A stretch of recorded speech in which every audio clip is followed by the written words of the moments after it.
La 12e session ordinaire administrative du Sénat qui s'ouvre ce mercredi 2 juin 2021 a été convoquée par décision numéro 035 /S/P/Cap du 1er juin 2021 du président du Sénat, le vénérable Pierre Ngolo.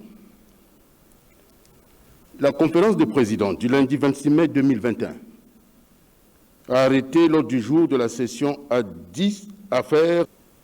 Tel est circonscrit, vénérables sénateurs, mesdames et messieurs, l'ordre du jour de la présente session, et je vous remercie pour votre aimable attention. À présent, j'invite très respectueusement le vénérable président du Sénat à bien vouloir prendre la parole pour son discours d'ouverture. Monsieur le ministre d'État, ministre des Affaires foncières et du domaine public, chargé des relations avec le Parlement, vénérables sénateurs et chers collègues, très chers collaborateurs, mesdames, messieurs, les vacances terminées, nous revoici, vénérables sénateurs et chers collaborateurs, à l'hémicycle, où 70 jours durant, nous aurons à plancher sur des thématiques aussi diverses qu'importantes à la faveur de la 12e session ordinaire de notre institution. Le contexte dans lequel a lieu l'ouverture de notre session est celui, au niveau international, d'un monde fortement préoccupé par la recherche des moyens d'éviction de la redoutable pandémie du coronavirus, Covid-19. Ce monde suit avec grand intérêt et salue le retour progressif des États-Unis d'Amérique dans l'ensemble des sphères de décision de l'Organisation des Nations Unies.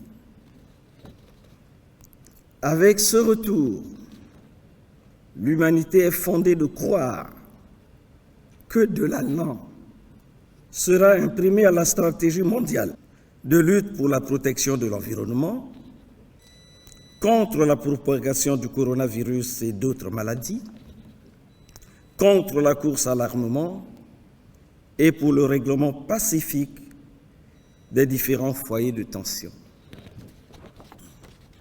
Dans ce cadre, une attention particulière est à réserver au conflit Israël-Palestine, qui, avec la dernière escalade, une escalade de trop lourde d'horreur, remet à la une de l'actualité la question de l'existence des deux États pour laquelle la communauté internationale est sommée de trouver une solution définitive. Au niveau de l'Afrique, alors que les regards étaient encore tournés vers le Tchad, entré en transition à la suite de la tragique disparition du maréchal Idriss Déby Itno, les récents événements survenus au Mali interpellent la conscience africaine sur les efforts qu'il nous faut encore consentir pour construire la démocratie. Le Sénat souhaite que dans les deux pays, la transition se poursuive sans accroc et soit conclue au grand soulagement des peuples. En République démocratique du Congo, le réveil du volcan Nyiragongo sème la désolation à Goma en donnant la mort et en poussant à l'errance des paisibles citoyens.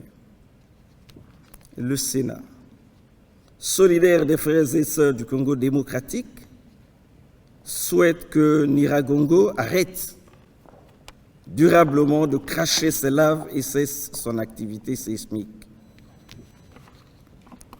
Pour la Chambre haute du Parlement congolais, le drame actuel des populations du Nord Kivu devrait donner lieu à la manifestation de la solidarité internationale pour ne pas qu'à la crise volcanique se greffent d'autres catastrophes.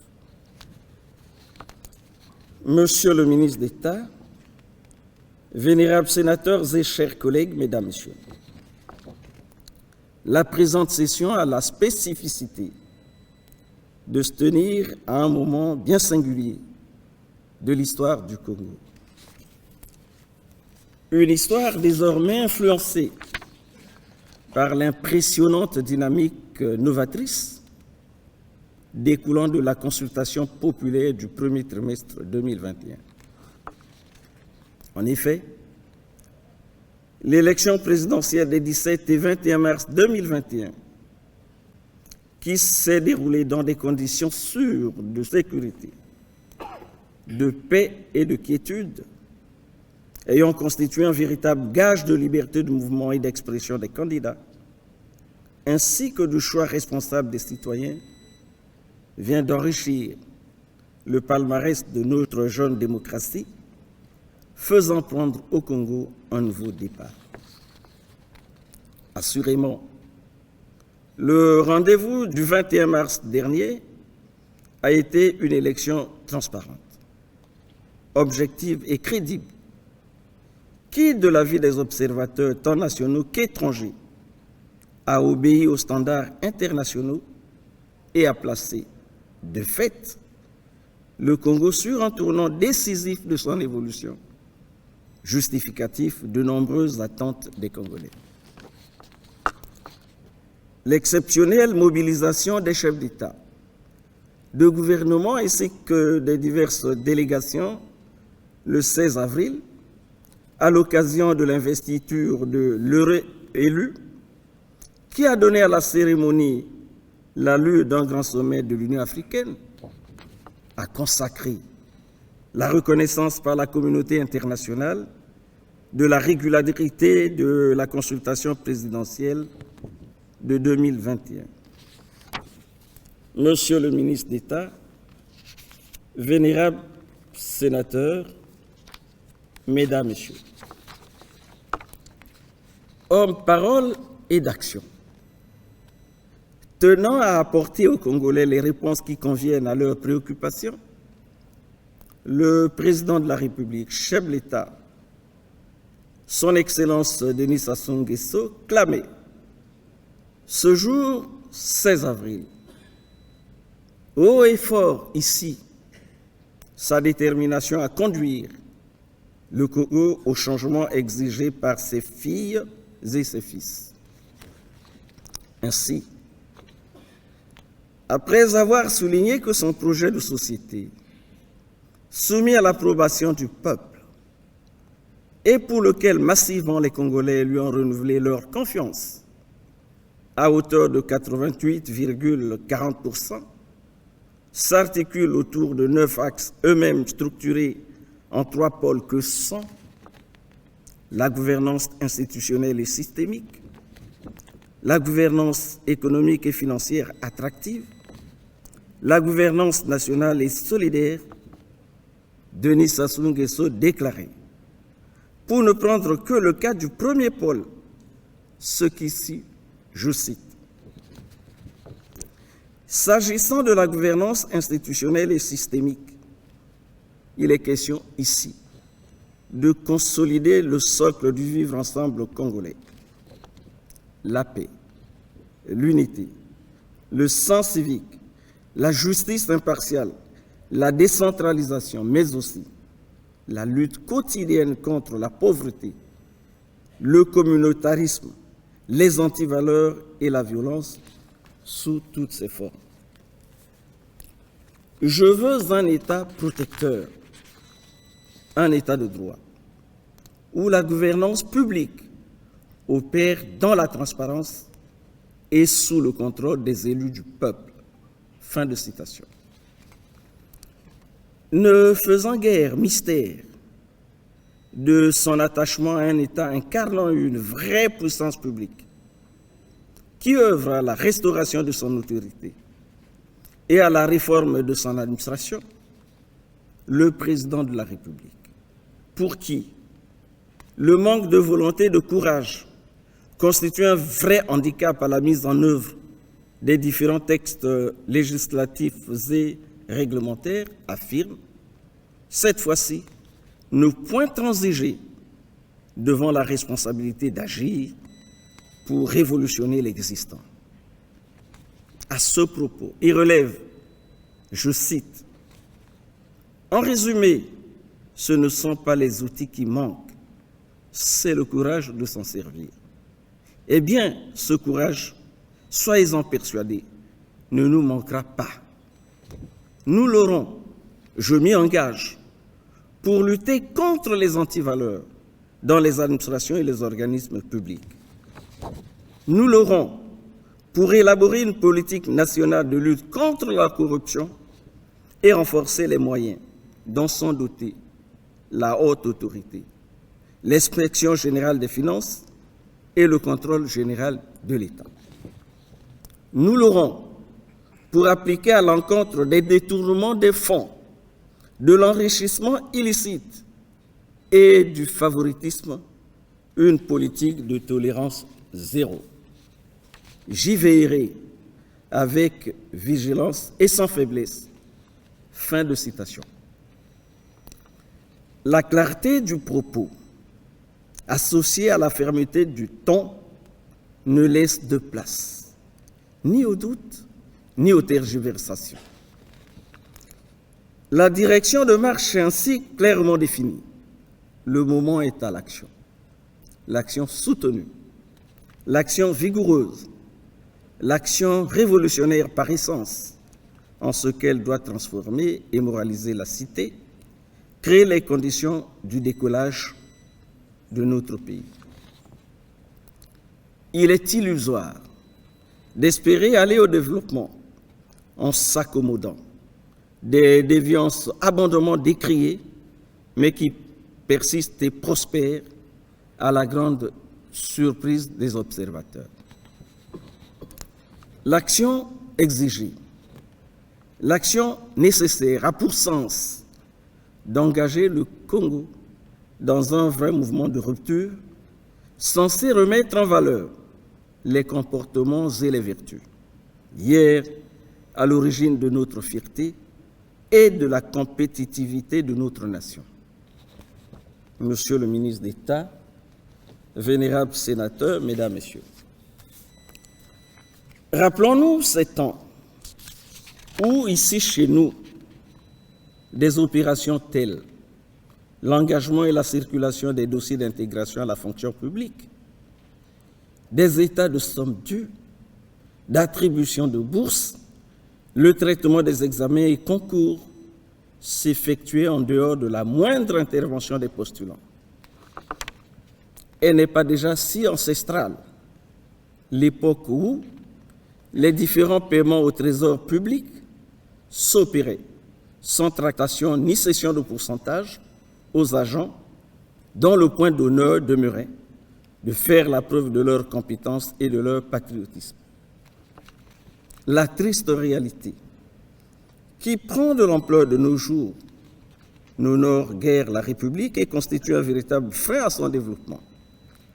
C'est bien ce que nous enseigne Souleymane Boel lorsqu'il soutient, je cite, « La corruption affecte le développement économique et social dans le monde, tout comme l'anémie falciforme peut affecter l'hémoglobine. » Fin de citation. Que dire de cette réflexion de Jean-Baptiste Bamon Zébelamon qui observe, je cite, « Si l'injustice et la corruption ne gangrénaient les sociétés africaines, l'Afrique serait le continent le plus puissant. » Fin de citation.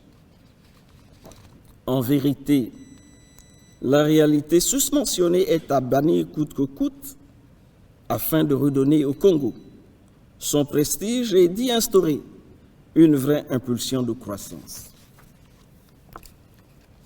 Dans cette optique, les sénateurs doivent considérer l'appel du chef de l'État du 16 avril 2021 comme l'ultime interpellation devant les sortir définitivement de toute propension à l'attentisme, aux atermoiements, pour investir résolument le champ du contrôle systématique, rigoureux et efficace.